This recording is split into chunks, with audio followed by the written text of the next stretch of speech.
You are tuned into Daily Top 10 on your favorite entertainment channel as we take you on a ride through the most trending news around the globe. At number 10, Wizkid misses second show in 24 hours. Barely 24 hours after apologizing for not showing up at a show in Ghana, award-winning Afrobeat singer Wizkid is in the news again for the same reason, but this time it's the people of Abidjan calling him out. The singer, who was billed to perform in Abidjan in Ivory Coast as well as Cotonou in Benin Republic, only showed up at one of the events to the displeasure of many who took to the social media platforms to vent their anger. Guess what? Wizkid's staff that arrived earlier are being held hostage here in Abidjan up until he pays for the mess he caused in Abidjan. It's a disrespect for the fans. After, he will write an apology. End of quote. A Twitter user identified as Ladylike CSN said, Wizkid is yet to address the issue.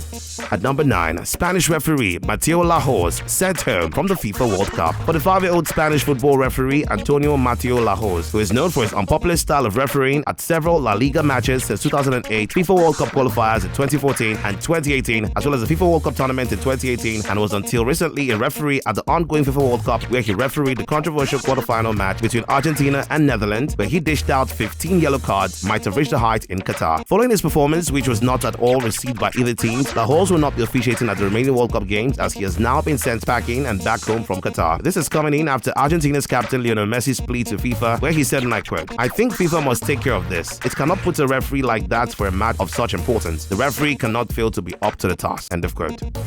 At number 8, Shina Rambo's wife calls him out for assault. Court, wife of popular Nigerian artist Oluwashina Adeleke, popularly known as Shina Rambo, has taken to her Instagram stories to call him out on the basis of domestic violence, assault, and death shortly after taking down his surname from her profile. In a series of posts, Court spoke on being physically assaulted by Shina Rambo and his sister, whom he claims gave her a cut on her hand. She also shared receipts of the artist requesting for some money and transfer details. Later, they will say Adeleke is my only achievement. Shina, pay me my money you owe me from America and Nigeria. Beg. How many people do you have to fight with over bills, or until them jack you for neck like it just happened? She said. Shina Rambo and Court got married in October 2021 and welcomed their first child in May 2022. At number 7, Chris Brown drops visuals for 2 Christmas songs. Christmas came pretty early this year as gifts and hits are beginning to roll out in the sweetest way, one of which is the super pleasant Christmas gift by American singer, songwriter, and dancer Chris Brown to his fans. In No Time Like Christmas and It's Given Christmas, the newly released visuals sees Chris Brown in a calm mood as he serenades the object of the lyrics to the songs in a sultry slow jam and dance, while the strings, drums, and the keyboard play along. No Time Like Christmas was released as the B-side to It's Given Christmas as a single on November 16. Both songs appeared on the 35-track re-release of the extended edition of his 10th studio. Fele celebrates 25th anniversary of surviving a car crash. Popular Nigerian gospel singer and music producer Yinka Ayefele has taken to his Instagram page to celebrate the 25th anniversary of surviving a car crash that landed him on a wheelchair that he has been on for the past 25 years. Yinka Ayefele, who is grateful for the survival, in a heartfelt post accompanied by throwback pictures of the damaged car, said, and I quote, "It's exactly 25 years ago. Just keep thanking God on my behalf. It was on the 12th of December 1997, my turning point. I shall forever be grateful to the owner of my destiny." End of quote. He began his music career in 1997 after he was involved in an auto crash.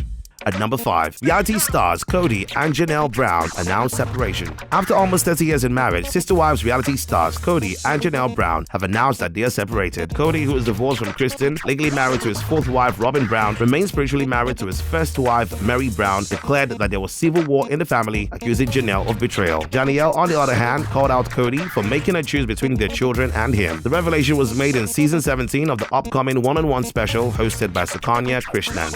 At number 4, Brazil FA to launch a bid for Guardiola as new coach. Following the exit of a coach, Adeno Leonardo Bacci, popularly known as Tite, who served as a head coach of the Brazilian national team between 2016 to 2022. The Brazilian football governing body is set to launch a bid for Manchester City's manager Pep Guardiola into becoming the new head coach for the 5-time World Cup champion. The CBF president Leonardo Rodriguez is in this regard set to contact Guardiola, who is currently the highest paid coach in the world, having previously expressed his desire to coach Brazil's national team, but recently committed himself to Man City until 2025, 12 months before the next World Cup. Tite stepped down as coach after the Seleção were knocked out last Friday by Croatia in an intense penalty shootout that now will see them play at the semifinals against Argentina.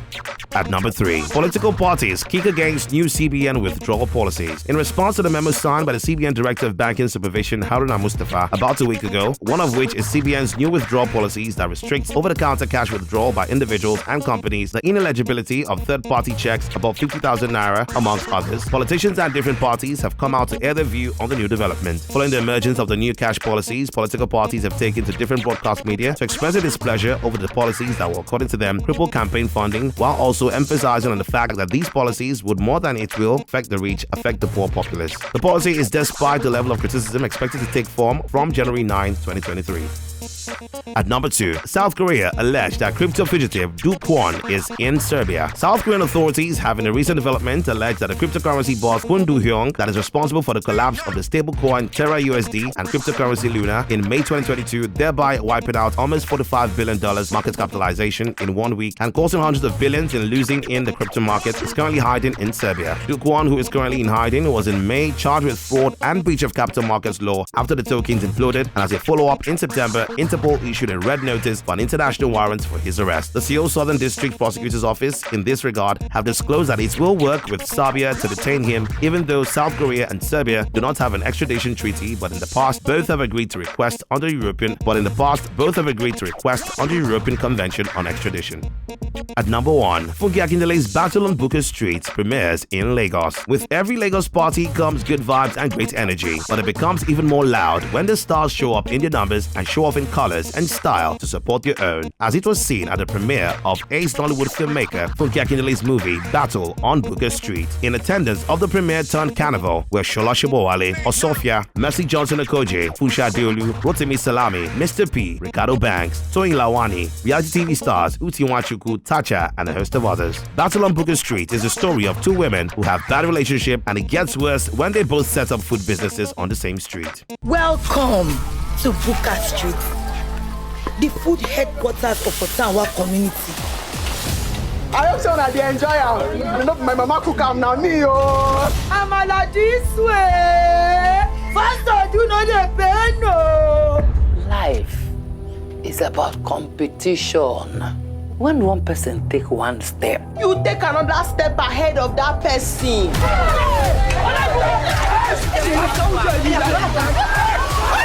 And with that, it's a wrap at today's edition of Daily Top 10. For more updates and breaking news, kindly follow us on all our social media handles. Thanks for tuning in. Bye for now.